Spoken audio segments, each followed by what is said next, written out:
Bonjour à tous. Eh bien, prenons un instant aujourd'hui pour lire et méditer un passage du Livre du ciel de Luisa Picaretta.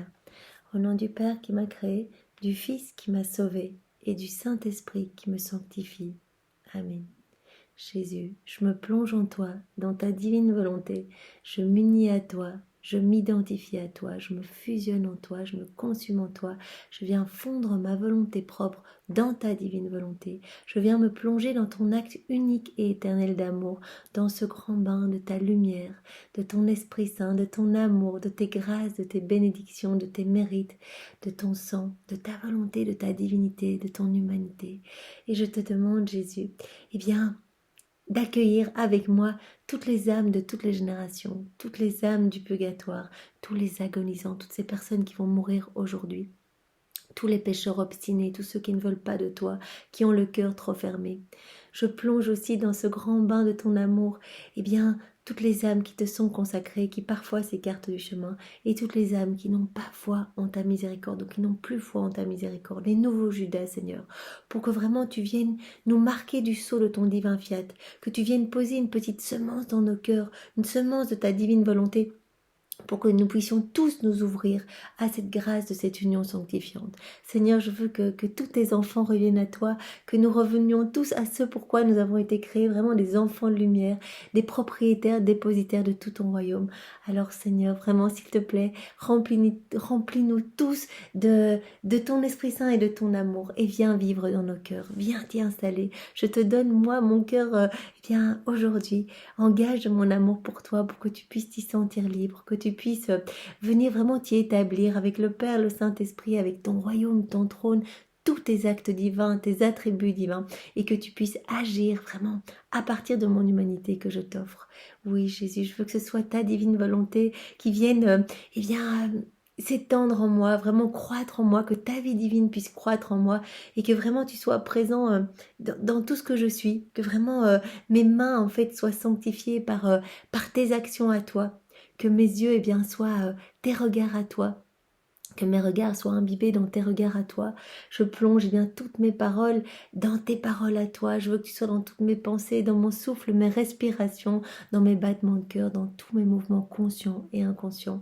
Que tout soit fait par toi, Jésus, que tout soit fait pour toi, pour ta gloire, et que tout soit fait immergé en toi.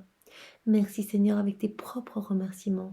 Maintenant, dispose nos cœurs, nos intelligences, prononce ton ephata sur nous vraiment pour que tout puisse s'ouvrir, que nos cœurs ne soient pas tous secs, remplis de ronces, mais que vraiment nous puissions nous laisser abreuver par tes paroles qui sont vie, Seigneur, que chacun de ces mots que tu as bénis, puisse fructifier pour toi, pour ta gloire, pour la gloire de ton Père et la gloire du Saint-Esprit, que nous puissions mettre en pratique, que ce ne soit pas juste une méditation comme ça parmi d'autres, mais que vraiment nous soyons touchés en profondeur, que tu viennes nous transformer, nous purifier, et que notre vie nous te l'offrions chaque jour davantage, que nous renouvelions chaque jour notre fiat, notre oui, pour que tu viennes t'installer en nous, et que tu sois vraiment notre roi, notre pilier, notre maître, notre tout, et que tous nos mouvements conscients et inconscients puissent t'apporter de la joie. Seigneur, nous voulons vraiment devenir ces sources de réjouissance pour toi. Parle maintenant à travers ma bouche, envoie-moi ton Esprit Saint, que je reste toujours dans ta vérité. Alors nous continuons, et le passage que nous allons méditer est celui du 15 juin 1922. C'est Louisa qui parle. Étant dans mon état habituel, je réfléchissais sur la sainte volonté de Dieu. Pendant que je fusionnais avec elle, mon toujours aimable Jésus me dit « Ma fille, ma volonté éternelle a été le point central de ma vie dans mon humanité. » Bien sûr, voilà, Jésus, vrai Dieu, vrai homme, avait sa petite humanité que tout le monde pouvait voir, mais il était rempli de cette volonté divine, bien sûr. Donc il dit, ça a été vraiment le point central de toute ma vie dans mon humanité. De ma conception jusqu'à mon dernier souffle, ma divine volonté m'a toujours précédée, m'a accompagnée et a été l'inspiration de chacun de mes actes. Donc vraiment, il n'a fait que répondre tout le temps à sa divine volonté, tout le temps. Son humanité était constamment remplie de cette lumière de la divine volonté. Sans cette divine volonté, Jésus n'aurait pas pu nous voir tous à travers les siècles, refaire nos vies, etc. Il a pris nos misères, rappelons-nous. Il les a vaincus avec sa volonté humaine, mais il a refait toutes nos misères, tout ce qui est déconnecté de la divine volonté, nos regards, nos pas, nos paroles, tout ce que nous faisons aujourd'hui, tout ce qui résulte de nos volontés propres, il a tout refait avec sa divine volonté. Donc ma divine volonté m'a suivi et a enclos chacun de mes actes dans ses éternelles frontières, d'où il ne pouvait trouver aucune issue. Tout ce que Jésus a fait, est devenu éternel. Tous les actes qu'il a fait, par sa divine volonté, tous ces actes sont encore en mouvement, tout le temps, éternellement. C'est pour ça qu'on parle d'actes suspendus. Quand il a refait nos vies, chaque chose qu'il a fait, il a pris, par exemple, nos regards déconnectés de la divine volonté. Il nous a tous vus, il a repris tous nos regards par exemple, il les a mis dans ses regards à lui pour les sanctifier avec sa divine volonté, il les a refaits au prix de 1000 souffrances, ça a été comme des épines de feu dans ses yeux, et vraiment tous ces actes refaits sont toujours en mouvement. Ce sont les actes suspendus. On peut y avoir accès en nous unissant par la divine volonté, et quand on s'unit à Jésus, tous les fruits de ces actes viennent vraiment se déverser dans nos cœurs et dans tous les cœurs. C'est pour ça que qu'on dit « Je unis mes regards au tien, Jésus ». Je veux regarder dans ta divine volonté, on va avoir tous les regards de Jésus, tous ces actes suspendus, tous ces regards divinisés de Jésus, tous ces regards divins qui vont vraiment venir apporter tous ces fruits dans nos regards à nous, et donc vraiment toute la lumière de Dieu va pouvoir se déverser, etc., dans nos regards, mais donc cela est déclinable pour tout ce que nous faisons. Dès que nous nous unissons, nous recevons directement les fruits de tous les actes de Jésus qu'il a réalisés sur la terre. Du fait de son immensité, il n'y a rien dans lequel ma volonté éternelle ne coule pas, ou de génération qu'elle ne touche pas. Donc Jésus nous a vus par sa divine volonté, donc il nous a vus tous à travers les siècles. Vraiment, dans la divine volonté, il y a ce pouvoir créateur, ce pouvoir de multiplier à l'infini. Donc vraiment, il a étendu toutes ces réparations à tous les hommes, chacun d'entre nous. Il n'a pas fait une réparation générale, il nous a vus chacun, avec chacun de nos mouvements déconnectés, chacun de nos pas déconnectés, chacun de nos regards déconnectés. Et il a à chaque fois refait pour chacun de nous. Il était naturel pour ma volonté de former mes actes et de les multiplier pour tous, comme s'ils étaient accomplis isolément pour chaque créature en particulier. Donc voilà. Ma volonté avait le pouvoir de multiplier mes actes autant qu'elle le désirait. Elle contenait toutes les choses, tout ce qui existait pour les créatures, dans leur présent respectif, du début de l'humanité jusqu'à la fin des temps. Vraiment, il y a vraiment... Jésus nous a vus tous, du premier homme jusqu'au dernier, et il a repris toutes nos vies. Vraiment, péché après péché, acte déconnecté après acte déconnecté, même si ce sont des choses qui résultent de nos volontés propres, des actes qui sont tout à fait bons, qui sont même pieux, etc. S'ils ne sont pas faits en union avec Jésus dans sa divine volonté, Jésus a dû les vivre, les reprendre en lui, les vivre comme une mort, une véritable mort. Cela l'a fait souffrir. Il a refait tout cela pour chacun de nous. Elle contenait toutes les choses, tout ce qui existait pour les créatures dans leur présent respectif, donc la divine volonté de Jésus. Du début de l'humanité jusqu'à la fin des temps. À l'instant de ma conception, ma volonté a formé autant de conceptions de moi qu'il y avait de créatures passées, présentes et futures. Donc vraiment, Jésus, lorsqu'il s'est incarné dans le sein de sa maman, il s'est incarné autant de fois qu'il y avait de créatures. Il nous a tous vus, il a dit ok, je vais vraiment pour donner la vie à chacun. Quand il s'est incarné, il a pris nos misères, il refait nos vies, il a souffert, il était déjà avec sa petite couronne d'épines, ses clous dans ses mains, dans ses pieds, les flagellations sur tout son corps, etc. Et donc il a renouvelé, multiplié sa conception en autant de personnes qu'il allait y avoir, du premier homme jusqu'au dernier. Elle a réalisé des répliques de mes paroles, de mes pensées, de mes travaux et de mes pas, et les a étendues du premier au dernier homme ayant existé, existant ou devant exister. Donc chacun de ses pas, chacune de ses paroles, chacune de ses pensées, tout a été multiplié en autant de fois qu'il y a de personnes. Voilà, ces regards multipliés pour tous nos péchés de la vue, vraiment nos paroles, pour moi, pour chacun de nous, multiplié en autant de paroles mauvaises qui sont sorties de nos bouches. Voilà, chaque fois qu'on dit des choses vilaines, le Seigneur a dû refaire cela dans sa bouche, en autant de fois qu'il y a de paroles mauvaises, pour chacun. Donc vraiment, la divine volonté a réalisé des répliques de mes paroles, de mes pensées, de mes travaux et de mes pas, et les a étendues du premier au dernier homme ayant existé, existant ou devant exister. Le pouvoir de l'éternelle volonté a converti mon sang et mes souffrances en d'immenses océans dans lesquels tous peuvent s'abreuver.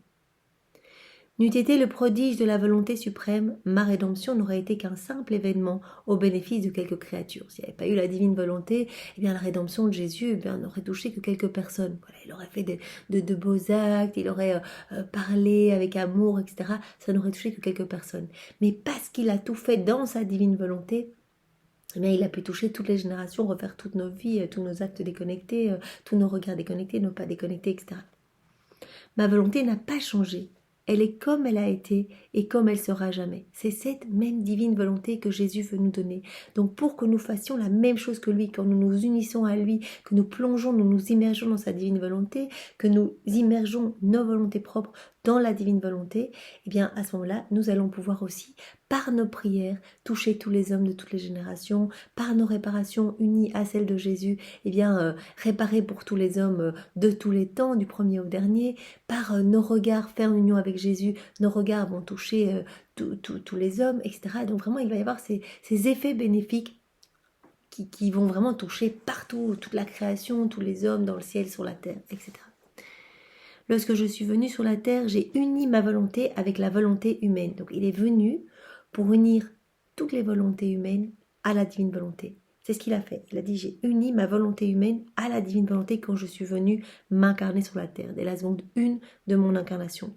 Si une âme ne rejette pas ce lien entre la volonté humaine et la divine volonté, mais se livre plutôt à la miséricorde de ma volonté en lui, permettant de la précéder, de l'accompagner, de la suivre, alors tout ce qui m'arrive à moi-même, tout ce que Jésus a fait, tout ce qu'il fait quand il prie, ça touche tout le monde, des effets bénéfiques sur tous les hommes, des conversions, des sanctifications, de la ferveur dans les prières, des purifications des âmes du purgatoire, des âmes qui sont sauvées in extremis de la perdition par un simple acte que faisait Jésus quand il mangeait par exemple. C'est un acte qui peut paraître tout à fait humain et vraiment sans retomber, mais quand Jésus mangeait dans sa divinité, qu'est-ce qu'il faisait? Il nourrissait toutes nos âmes. Il les nettoyait, vraiment il s'en occupait, il les purifiait, il les sanctifiait, etc. Et quand nous allons refaire un acte en union avec Jésus, immergé dans sa divine volonté, que nous allons vraiment dire à Jésus, eh bien, je viens manger dans ta divine volonté, eh bien, nous allons reproduire ce que Jésus faisait sur la terre. Cet acte qui est suspendu, maintenant, puisque tous les actes de Jésus sont éternels, eh bien, tout cet acte de manger que Jésus a fait lors de son passage sur la terre de nombreuses fois, eh bien, tous ces fruits vont être déversés dans notre âme, mais aussi dans toutes les âmes. Donc, toutes les âmes vont à nouveau recevoir eh bien, tout ce que Jésus faisait lorsqu'il s'alimentait, c'est-à-dire vont être nourris, vont être sanctifiés, purifiés, sauvés, etc. Donc, si on accepte ce lien, si on accepte ce lien entre notre volonté humaine et la divine volonté, ce lien vraiment, on annule notre volonté dans la divine volonté, et qu'on se livre à la miséricorde de la divine volonté, et alors on laisse la divine volonté nous précéder, nous accompagner, nous suivre, vraiment prendre toute la place en nous, toutes ces lumières divines en nous, alors tout ce qui est arrivé à Jésus va nous arriver à nous aussi. Toutes nos prières vont porter les fruits des prières de Jésus, nos pensées vont porter les fruits des pensées de Jésus, nos pas vont porter les fruits des pas de Jésus, etc. Lorsqu'elle fusionne ses pensées, ses paroles, ses actes, ses réparations et son modeste amour avec ma volonté, je les étends et les multiplie. Tout ce qu'on fait en union avec Jésus est étendu, multiplié. Ils deviennent un antidote et un remède pour chaque pensée, chaque parole et chaque acte des créatures. Donc on fournit le remède que Jésus est venu obtenir lors de son passage sur la terre par ses multiples actes. On va remettre tout ça en mouvement en s'unissant avec Jésus. Et donc on va fournir à toutes les créatures à nouveau ces remèdes, ces antidotes, tout ce qui fait que l'homme est malheureux parce qu'il est constamment déconnecté de la divine volonté. Ils deviennent réparation pour chaque offense et amour en remplacement de tout l'amour qui m'est dû et qui ne m'est pas accordé. À chaque fois qu'on s'unit à Jésus dans sa divine volonté, à chaque fois qu'on laisse la divine volonté agir en nous, la divine volonté opérante, on retrouve cette ressemblance avec la Trinité qu'on a perdue quand on s'est plongé dans nos volontés propres. et on offre, eh bien, cet acte fait dans la divine volonté va être comme un acte de louange, d'adoration, d'action de gloire au nom de tous. Vraiment, ça va être l'acte le plus parfait, puisque c'est fait par la divine volonté en nous. Donc cet acte devient divin, éternel, magnifique. Et donc on offre toute la gloire et l'amour qui n'est pas donné par les hommes, on l'offre à la Trinité, au nom de tous. On paye en fait la dette d'amour que les hommes ne payent pas. On fait ce que fait Jésus, ce qu'a fait Jésus sur la terre. C'est-à-dire que nous devenons des échos de Jésus, des extensions de son humanité. Il peut prolonger sa vie en nous, puisqu'il n'a pas Dieu de bouche, de main, de pied. Il nous demande nos humanités pour continuer ce qu'il faisait. C'est-à-dire tout ce qu'il faisait avec sa divine volonté, eh bien, voilà, il réparait, il refaisait toutes nos vies, il nous sanctifiait, il glorifiait son Père, et il voudrait continuer cela en nous. Et nous pouvons le faire dès que nous nous unissons à lui, il prolonge sa vie en nous et distribue tous les fruits de sa rédemption.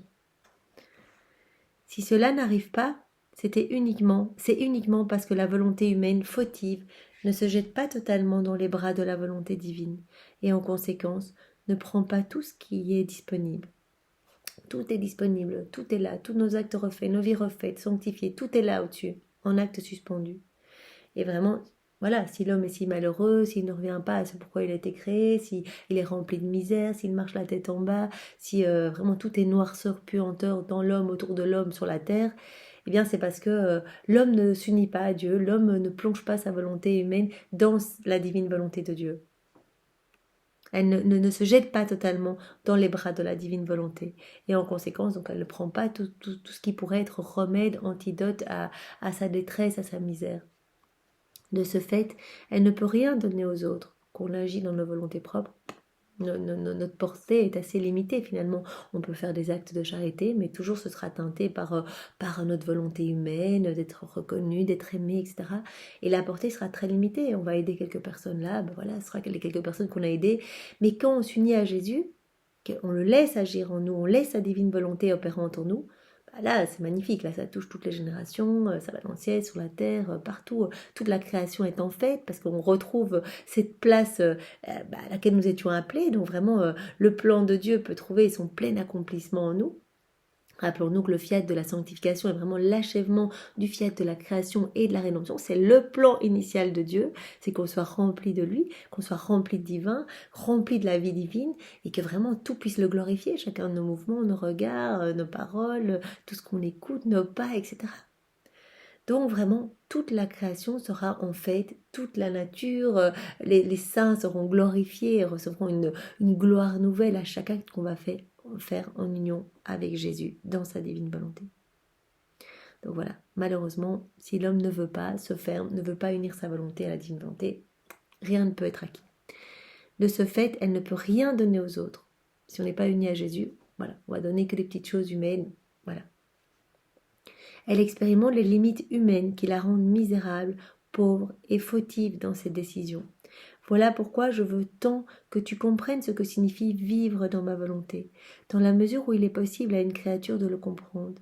Si tu vis dans ma volonté, ta volonté possédera tout. Il y a tout dans la divine volonté. Jésus dit, il y a tous mes actes, il y a tous mes attributs divins, mon royaume. Voilà, c'est magnifique. Tu peux venir te servir. Si tu te plonges en moi, dans ma divine volonté, je te donne tout. Tu veux quoi? La paix? Prends-la. Tu veux pouvoir pardonner? Bien, pardonne, mais avec mon pardon. C'est-à-dire, unis-toi à moi et prends le pardon que j'ai donné sur la croix au bon larron, à mes ennemis. Prends ce pardon et pardonne avec ce pardon. Tu veux quoi? Tu veux la joie profonde? Prends ma joie. Tu peux tout prendre et tu peux tout me réoffrir. Offrir Dieu à Dieu. On prend l'amour de Dieu, tout l'amour que Jésus a placé dans la création, tout l'amour qu'il a placé pour nous sauver dans la rédemption, tout l'amour qu'il a placé quand il a laissé bien tous les sacrements, la sanctification. On peut prendre tous ces actes d'amour, tous les actes d'amour de la Vierge Marie qui n'a agi que dans la divine volonté, depuis sa conception jusqu'à son assomption, tout l'amour du Père, l'amour du Saint-Esprit. On peut prendre tous les actes d'amour de tous les saints de tous les temps.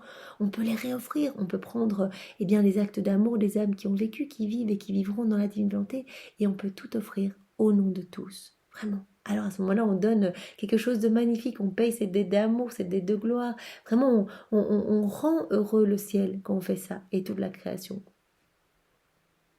Tu posséderas tout dans ma divine volonté. et tu me donneras tout. » Sur ces mots, Jésus disparut. Il revint plus tard tout couvert de lacérations, chacune formant une petite cellule dans laquelle il appelait les âmes à se réfugier pour y trouver leur sécurité. Donc Jésus se montre souvent recouvert de sang, portant tous les attributs de sa passion. Souvent il se montre à Louisa avec sa couronne d'épines, et ici il se montre tout lacéré après la flagellation. Donc rappelons-nous, Jésus l'a dit à Sainte Brigitte, il a reçu 5480 coups, donc son corps n'était qu'une plaie vive, et donc il se montre comme cela à Louisa. Et il montre que chaque plaie est comme une petite cellule pour y accueillir l'homme, pour chacun de nous. Et voilà, chacun des hommes, j'ai voulu que mon sang puisse vraiment laver l'humanité de tous ces péchés résultant de la volonté humaine. Je veux que mon sang lave cette volonté humaine et vraiment que le royaume de ma divine volonté puisse arriver. Donc il dit, je veux que les âmes viennent se réfugier dans mes plaies pour être vraiment nettoyées en profondeur, purifiées, qu'elles puissent voir la grandeur de mon amour, qu'elles puissent y trouver vraiment la sécurité et le réconfort. Je lui dis, mon amour, montre-moi ma cellule afin que je puisse m'y enclore pour ne plus en sortir. Louisa, elle demande toujours ça et nous pouvons nous en inspirer. Louisa est vraiment toute sainte, immergée de la divine volonté, donc ses paroles sont celles de Dieu. Donc elle demande de pouvoir vraiment s'enfermer dans les plaies de Jésus pour ne plus jamais en sortir. Elle demande d'être crucifiée à Jésus pour ne plus jamais quitter la divine volonté. Ce qu'elle veut, c'est rester tout le temps imbibée dans la divine volonté de Jésus. Ne plus jamais l'offenser, ne plus jamais faire un acte dans sa volonté propre. Donc nous pouvons demander cela. Moi, j'essaie de le demander tous les jours aussi. Quand je vais à la messe, je dis Jésus, et je reprends vraiment tous les attributs de la passion de Jésus. Je dis, entoure-moi de tes épines, pour que vraiment je ne puisse pas tomber dans les pièges du démon, que je puisse être protégée, immergée dans ta volonté divine. Viens vraiment entourer mon cœur de tes souffrances, remplis mon cœur de ton amour, que mon cœur et toute ma vie puisse être une extension de ta propre vie. Viens, je demande aussi, viens me crucifier à toi, que je ne puisse jamais quitter ta divine volonté. Viens flageller tout ce qui résulte de ma volonté propre. Viens flageller, mes pensées humaines, mes regards humains, mes paroles imbibées de volonté propre, toutes mes actions que je fais vraiment, à des fins purement propre et personnelle, à des fins humaines. Viens flageller mes pas, flagelle-moi entièrement pour que je puisse laisser couler en moi ta vie divine, qu'elle puisse croître en moi. Alors on peut aussi demander, viens me nettoyer dans ton sang, que je puisse vraiment être purifiée complètement de toutes mes misères purement humaines. Vous voyez, c'est ce que Louisa faisait continuellement. Et donc là, elle dit, mais enferme-moi dans tes plaies. C'est laquelle la petite cellule qui m'est réservée dans tes plaies? Jésus répliqua, ma fille, il n'y a aucune petite cellule pour toi dans mon corps, parce que quiconque vit dans ma volonté ne peut vivre dans une seule partie de moi. Et voilà, toutes les âmes qui s'abandonnent entre mes mains, qui vivent dans ma divine volonté, je n'ai pas besoin de les mettre dans une petite cellule, vraiment d'essayer de les nettoyer par mon sang. Elles sont imbibées en moi, elles sont dans ma gloire, elles sont dans mon cœur même, leur cœur est fusionné dans mon cœur. Quiconque vit dans ma volonté ne peut vivre dans une toute petite partie de moi. Mais cette âme qui vit dans ma volonté vit immergée dans les palpitations même de mon cœur. Les battements de mon cœur sont le centre et la vie du corps humain. Donc vraiment, si nous vivons dans la divine volonté, ce que nous essayons de faire, c'est le cœur de Jésus, le sacré cœur de Jésus, tout brûlant d'amour, qui palpite dans notre cœur à nous. Si le cœur cesse de battre, la vie se termine. Les battements de cœur font circuler le sang, ils fournissent la chaleur, soutiennent la respiration et maintiennent la force et la mobilité de tous les membres du corps. Donc Jésus prend à nouveau cet exemple. Un humain, nous on a notre petit cœur qui bat, s'il s'arrête, toute la vie s'arrête. Il dit, moi dans l'âme, ma divine volonté, c'est vraiment ce qui va faire palpiter ma vie divine en vous. En fait, c'est quand vous vous immergez dans ma divine volonté, c'est toute cette vie divine qui va croître en vous. Et donc vous allez faire tout ce que je fais en fait. Toutes vos actions vont être lumière, vos regards vont être lumière, vos paroles vont glorifier la Trinité, vos pas ne marcheront qu'à votre sanctification, qu'à notre gloire, etc. Donc vraiment, la vie divine peut croître en nous si on s'immerge dans la divine volonté. Voilà. Donc vraiment, Les battements de cœur, nos petits battements de cœur, fournissent la chaleur, soutiennent la respiration et maintiennent la force et la mobilité de tous les membres du corps. Si les battements de cœur sont irréguliers, toute l'activité humaine en est détraquée. Donc si on se plonge dans la divine volonté de manière un peu inconstante, une fois oui, une fois non, eh bien les résultats seront aussi un petit peu irréguliers. Le Seigneur commencera à nettoyer notre âme. Nous savons quand nous lui donnons notre oui, il vient nous purifier, il vient nous remplir de lui, il nous donne ses attributs divins, il commence vraiment à gommer toutes nos imperfections humaines, etc. Mais s'il y a cette irrégularité, tout va être détraqué, on remet de la noirceur, on empêche bien, la vie divine de croître en fait. Même l'intelligence perd sa vivacité, son ingénuité et sa pleine lucidité, s'il n'y a pas cette constance. En créant l'homme, j'ai placé une tonalité spéciale dans son cœur, une tonalité ajustée à l'éternelle harmonie. Donc vraiment, notre cœur doit être en écho avec le cœur de Dieu. En fait, on doit vraiment être des répliques même d'autres Jésus sur la terre. Laisser vraiment toute la vie divine grandir en nous, être lumière ici, dans ce monde de ténèbres. C'est à cela que nous étions appelés. C'est ça que Jésus dit à Louisa, en créant l'homme, eh bien j'ai déjà placé cette tonalité spéciale dans son cœur, la tonalité divine en fait, ajustée à l'éternelle harmonie, de telle sorte que si les battements du cœur sont sains, S-A-I-N-S, alors tout dans la créature est en harmonie. Donc si vraiment, si on reste dans ces battements de cœur unis aux battements de cœur de Dieu, en fait, si on reste immergé dans la divine volonté, eh bien tout va être en harmonie. Il va y avoir à nouveau ce flux et reflux d'amour entre le ciel et la terre, cette harmonie entre tous les hommes et la Trinité. Ce que nous avons perdu aujourd'hui quand nous regardons, le monde ne va pas bien, les hommes sont tous en dépression, en burn-out, cherchent tous un sens à leur vie parce qu'ils se sont vidés de Dieu, ils se sont vidés de toute cette lumière, ils se sont vidés de toute cette vie divine, ils ont voulu agir dans leur volonté propre, donc leur petite volonté n'est plus connectée à la divine volonté, ne peut plus être alimentée de tous ces bienfaits, de toutes ces grâces, de toutes ces bénédictions, parce que nous choisissons nous-mêmes d'obstruer ces canaux de grâce. Vraiment, nous étions connectés dès le début. Quand Jésus est venu s'incarner dans le sein de sa maman, il nous a tous connectés à son cœur pour vraiment pouvoir nous faire grandir, pour pouvoir faire grandir notre vie spirituelle. Et nous, dans nos volontés propres, on n'en veut pas. On bouge ces canaux, on n'en veut pas. Et donc à ce moment-là, tout est disharmonie, on marche la tête en bas, on gratte dans la terre, on est misère, on est puanteur, on est noirceur, on est détritus. Et donc le Seigneur dit, connectez-vous à moi. Et moi, je vais tout vous donner, je vais vous alimenter. En fait, il suffit de me dire oui, et c'est moi-même qui viens déboucher, en fait, ces tuyaux que vous avez bouchés avec vos volontés propres, ces canaux de lumière, et là, je peux déverser à profusion, et mieux, je viens moi-même m'installer dans votre âme avec mon Père et le Saint-Esprit. Vous imaginez la belle Trinité Sainte qui vient s'installer dans nos cœurs, qui vient agir de la même façon que dans le ciel. Donc, elle va prendre des décisions, toutes les décisions vont être prises de notre âme de la même façon que si la Trinité prenait des décisions du ciel. La même chose. Donc c'est incroyable. Et nos cœurs deviennent vraiment des tabernacles vivants d'amour, de consolation pour la Trinité. On devient comme des boucliers de la Trinité en fait. On devient des sources de joie. On refait tous les actes de nos frères et sœurs. On répare, on demande pardon au nom de tous. On aime au nom de tous. Et non seulement nous sommes nous sentinelles de la Trinité, comme si on se plaçait vraiment entre le ciel et la terre pour dire on ne veut plus que les hommes vous offensent, donc chaque fois qu'il y a quelque chose de mauvais, on plonge tout dans la divine volonté, on refait et on offre tous ces actes refaits comme autant d'actes d'adoration, de louange, d'honneur, etc. pour vous, mais aussi nous savons que tous les actes qu'on fait en union avec Jésus sont tellement précieux que lui-même se fait sentinelle de ces actes. Il met des milliers d'anges pour protéger ces actes. Et chaque acte est comme une hostie. Ça, c'est absolument magnifique. Vous imaginez dans un calice, 10 hosties, 10 actes. Même chose. Le Seigneur vient vraiment, dans chacun des actes, il prononce la parole de sa consécration. Chaque acte est une hostie qui va nourrir Jésus, qui va le réconforter, qui va lui apporter de la joie. Vraiment au milieu de toutes les méchancetés humaines, de toutes les fermetures de cœur, son amour qui est bafoué, rejeté continuellement, on amène de la joie, on ramène de la lumière ici-bas dans ce monde de noirceur.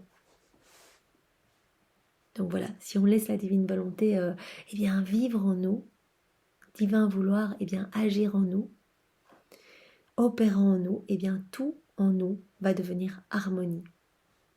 Ma volonté est comme les battements de cœur. Si ma volonté palpite dans l'âme, elle harmonise la sainteté et les vertus. Elle crée l'harmonie entre le ciel et la terre, une harmonie qui rejoint la très sainte Trinité. Donc, comme le cœur est pour le corps, donc vraiment le corps permet voilà, d'avoir tout le corps en vie, et bien la divine volonté permet dans notre âme de faire grandir cette vie divine. Et si on est vraiment immergé dans la divine volonté, et si on laisse cette divine volonté vivre en nous, eh bien elle va créer l'harmonie entre le ciel et la terre, l'harmonie qui rejoint la très sainte Trinité. Mes battements de cœur s'offrent eux-mêmes à toi comme chambre pour t'y enclore. Donc Louisa, quand elle demandait dans quelle plaie je peux me mettre pour être nettoyée, purifiée, elle dit non, non. Les personnes qui vivent dans la divine volonté, elles peuvent directement être dans mon cœur. En fait, leur cœur est directement imbriqué dans mon cœur. Et donc je viens déverser continuellement mon amour, tous mes attributs divins, mes vertus, etc. Ainsi, si ton cœur palpite à l'unisson avec le mien, tu créeras de l'harmonie dans le ciel et sur la terre. Tu t'initieras dans le passé, dans le présent et dans le futur, et tu seras partout, totalement en moi et moi en toi. Partout, partout. Donc on peut aller dans le passé, dans le présent, dans le futur, partout immergé en Jésus pour tout refaire. Donc c'est ça qui est très beau aussi. On peut même, voilà, on peut faire des rondes, on peut... Maintenant, à chaque fois que je fais le chapelet, je suis vraiment... ça devient un moment magnifique, alors qu'avant, c'était un moment un peu long, voilà, où je le faisais de manière mécanique. Maintenant, je n'arrive plus à faire une autre...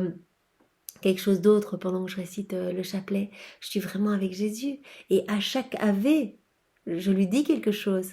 Je lui dis, voilà, merci Jésus, merci là. Par exemple, je me mets je t'aime partout. Je commence avec l'annonciation, je me mets je t'aime partout dans la chambre de Marie. Ni à tes je t'aime. Je vois qu'elle est en train de prier, donc je me mets je t'aime partout. Je veux vraiment mettre sur ses vêtements, sur son petit tricot, si elle est en train de coudre, etc. Je suis là au moment où l'ange apparaît, l'ange Gabriel apparaît. Merci Jésus avec tes propres remerciements. Vous savez, chaque fois que je fais un ave, je dis un merci. Je dis merci maman voilà, d'être là, d'écouter l'ange et de dire oui, merci pour ton fiat. Je dis mon fiat à ton fiat. Je veux vraiment que Jésus vienne aussi dans mon cœur. Je veux aussi vivre dans la divine volonté. Prends-moi par la main maman.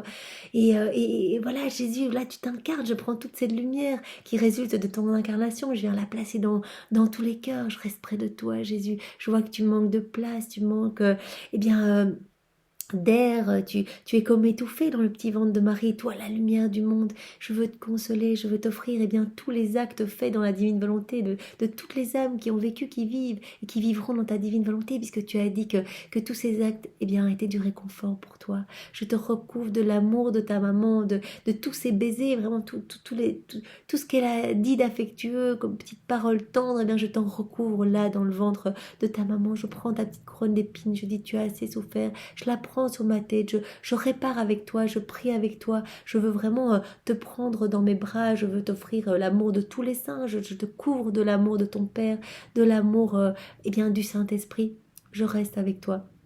Vous voyez, donc j'avance comme ça, dizaine après dizaine. Au moment où Marie va trouver sa cousine Isabelle, je dis Marie, je me mets pas dans tes pas, je marche avec toi, vraiment fais grandir en nous la vie de la divine volonté. Chaque fois que Marie est triste, Marie pleure, je dis je prends tes larmes, je prends les larmes de Saint Joseph, cette passion que Joseph a dû vivre, de ne pas savoir, ce doute au départ quand il a vu que Marie était enceinte et qu'il ne savait pas puisqu'elle ne pouvait pas lui dire je prends vos larmes respectives, je prends tes larmes, Jésus aussi tu souffrais tous nos manquements, tu refaisais toutes nos vies, je prends toutes vos larmes et je viens nettoyer toute l'humanité de nos volontés propres et je te supplie vraiment que ton règne vienne, que ta divine volonté soit faite sur la terre comme au ciel. J'avance, je vais avec toi, Marie, chez Elisabeth. Je viens placer tous les petits enfants non nés, les enfants qui sont encore dans le ventre de leur maman, les enfants avortés, etc. Je les place dans ton ventre à toi, Marie, pour que vraiment ils soient tous sanctifiés, ils soient tous baptisés dans la lumière de Dieu, vraiment qui est là dans ton ventre. Je viens moi-même me placer dans le ventre, je fais rayonner toute cette lumière dans tous les cœurs. Je prends tous tes actes de charité et d'amour, Marie, que tu fais. Voilà, tu étais adorable à aider ta cousine Isabelle dans toutes les petites tâches du quotidien. Et je te demande de nous aider vraiment que toutes nos petites actions du quotidien puissent être faites en union avec Jésus, dans sa divine volonté, que tout puisse être fait vraiment pour lui rendre gloire. Comme ça, j'accompagne et je parle et vraiment ça devient un moment magnifique où je demande des choses. Il suffit, c'est vraiment l'intention qui change tout. Donc il suffit de dire, voilà, Jésus, je te recouvre de l'amour de Marie. C'est fait. Il est recouvert de tout l'amour de Marie. Je prends tous les baisers de Saint Joseph. Voilà, je prends, par exemple, plus tard, la prédication, dans les 3 années où, voilà, où il était avec ses apôtres, je prends, eh bien, tout l'amour de Marie-Madeleine pour toi et je te l'offre à nouveau avec l'amour de ta maman, l'amour du Père, l'amour du Saint-Esprit. J'y greffe, mais je t'aime, je t'offre tout. Il suffit de le vouloir. C'est fait. Il est à nouveau recouvert de tout cet amour. Donc c'est magnifique, on apporte vraiment de la joie dans le ciel. Et en fait, à chaque fois, il y a cette vibration d'amour partout, partout sur la terre, tous les saints sont tellement heureux, reçoivent une gloire nouvelle, etc. Donc, c'est vraiment magnifique, en fait. C'est vraiment magnifique. C'est une nouvelle façon de prier. En fait, c'est vraiment magnifique. Je pense que vraiment le rosaire, il doit être fait comme ça, en fait. On répare à chaque instant. Voilà, quand Jésus souffre, on peut venir près de lui. On peut venir près de lui au jardin des Oliviers, on peut dire Jésus, je suis avec toi pendant chacune des heures où tu agonises, ces 3 heures où tu as agonisé au jardin Gethsemane, je suis près de toi, je t'aime partout, ce jardin est tellement sombre Jésus, je viens placer ta lumière partout autour de toi pour que tu puisses être réconforté, je viens placer tout le sang qui coule de ta transpiration, eh bien je vais toucher tous les cœurs, je vais aller trouver tous les malades, les agonisants, les pécheurs obstinés, les hérétiques, les infidèles, même les âmes innocentes qui sont parfois mal influencées. Je viens mettre ton sang partout, les âmes qui sont sur le point de tomber dans le péché, celles qui sont déjà tombées dans le péché, celles qui sont à 2 doigts de tomber dans la perdition. Je viens vraiment nettoyer tout le ciel de ton sang, toutes les âmes du purgatoire, donner un surcroît de gloire partout dans le ciel.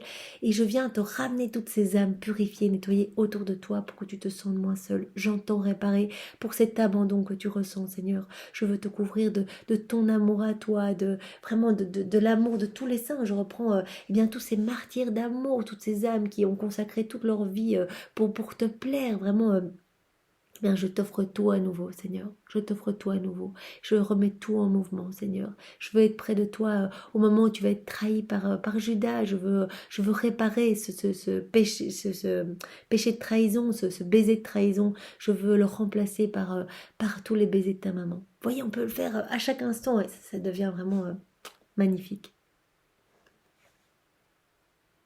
Donc Jésus dit, ben en fait, quand tu t'inities, que tu te plonges en moi, que tu t'identifies à moi, que tu es immergé en moi, ben tu peux tout réparer, tu peux tout refaire, tu peux tout prendre, tu peux prendre ma lumière, aller la distribuer, mon sang, aller la distribuer, ma paix, aller la distribuer. Regardons l'attitude de Jésus, sa patience au milieu de toutes les épreuves, au milieu de toutes les insultes, les crachats, les opprobes. Eh bien, on peut prendre la patience de Jésus, aller la mettre dans tous les cœurs.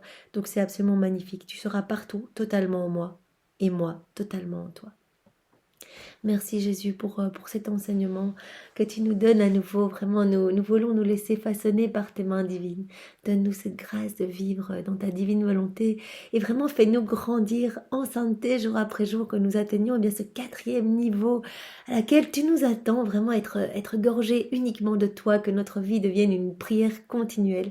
Merci Seigneur, vraiment merci de tous nos cœurs et nous voulons vraiment te louer, te bénir, te remercier, t'adorer dans ta divine volonté avec ton amour, tes adorations, tes louanges, tes bénédictions à toi et te remercier avec tes remerciements.